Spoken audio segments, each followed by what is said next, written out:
এবার ইসরায়েলের গোপন পরমাণু ঘাঁটিতে হামলা চালিয়েছে ইয়েমেনের হুতি যোদ্ধারা। গাজাবাসীর প্রতি সংহতি প্রকাশ করে হাইপারসনিক মিসাইল প্যালেস্টাইন 2 ও জুলফিকার ক্ষেপণাস্ত্র দিয়ে তারা এই হামলা চালিয়েছে।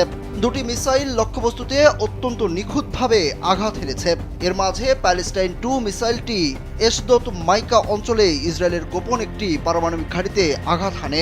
ওই ঘাঁটিতে ইসরায়েল পরমাণু ওয়ারহেড বহনে সক্ষম জেরিকো মিসাইল সংরক্ষণ করে। অপর মিসাইলটি ইসরায়েলের আন্তর্জাতিক এয়ারপোর্ট বেন গুরিয়নে আঘাত হেনেছে।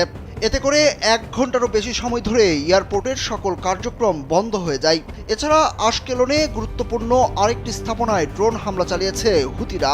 অনলাইনে ছড়িয়ে পড়া ভিডিওতে দেখা যায় মিসাইল হামলার সময় দখলকৃত জেরুজালেম, তেল আবিব, আশদোদ, নেতানইয়া সহ ইসরায়েলের বিশাল অংশ জুড়ে একটানা সতর্কতা সাইরেন বাজতে থাকে।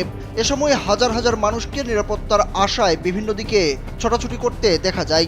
ওইসব অঞ্চলে ছড়িয়ে পড়ে ব্যাপক আতঙ্ক।